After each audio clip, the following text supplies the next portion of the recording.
My name is Mark Robin Geier. I have an MD and a PhD in genetics. I spent 10 years of work at the National Institutes of Health, was one of the originators of the genetic engineering. I was a fairly well-known scientist at the NIH. Following that, I was a professor at Johns Hopkins University, an assistant professor in the Department of OBGYN as a geneticist. And I've also been an assistant professor at Uniformed Services University of the Health Sciences.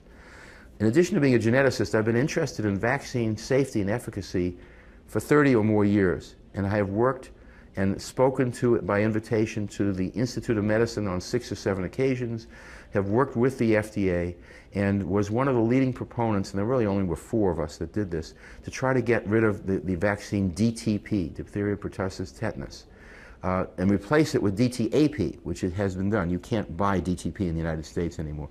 The old vaccine was so bad that virtually every child who got it got a high fever. In fact, if you remember, if your listeners remember, when you had your child vaccinated with that vaccine, they gave an antipyretic, that is something for fever, as they gave the vaccine, and they said, your child's going to be sick for 3 days. Well, that was because everybody got sick from that vaccine. The new vaccine, DTAP, only 3% get sick. So and they called me anti-vaccine because of that. I wasn't anti-vaccine, I was trying to improve it. Over the years, I have approximately 150 peer-reviewed papers. I've been invited to speak before the U.S. Congress. I worked with them for 3 years on this issue. It's not my fault that they poisoned the vaccines, and I won't take the blame for telling people the truth. They have to take the blame. They're the ones that put the poison in. I'm just telling you that it's there, and it is there. But they blame me for telling you because if I tell you, you might not take the vaccine. That's really interesting logic. You know? Particularly influenza vaccine causes a disorder called Guillain-Barré syndrome. It's an autoimmune system problem in which you attack your own nerves and you get paralysis, usually descending from the top to the bottom. It's usually not fatal. Usually you end up paralyzed and you recover some of the mobility, but some people die. This was most famous in 1976 when they had that big influenza epidemic, in which there was only 1 case, and it really wasn't a case, but they tried to give 30 million people the shot. And by the way, they paid $8 billion in damages. It's been known even before that influenza vaccine causes Guillain-Barré syndrome. And how do you do long-term safety testing? And the answer is they don't. And when I confront them with them, they say, well, Dr. Geier, you can't do that. I just told you can't do that. Well, my answer to that is the law doesn't say you should do it if it's convenient. The law says you have to do it. And if you don't do it, you have to tell people that it's an experimental vaccine. It's never been tested. All they do is they give a few people the vaccine to see if you make antibody. That has no prediction whatsoever whether it's really going to work or not. And third, you have about 2 weeks to evaluate its safety.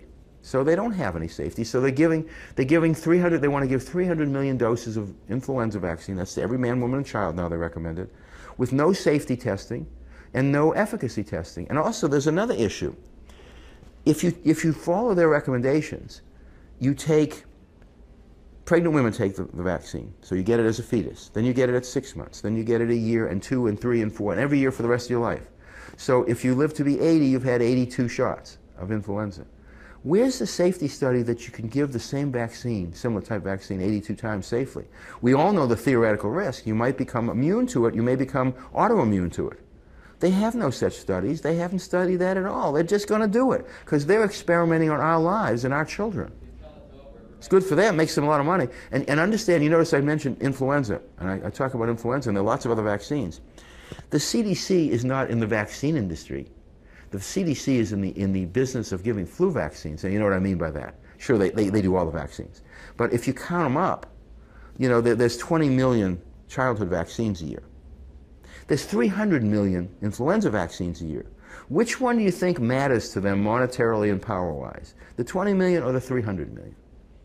So they're promoting flu vaccines, and unfortunately, flu is the wrong thing to vaccinate against.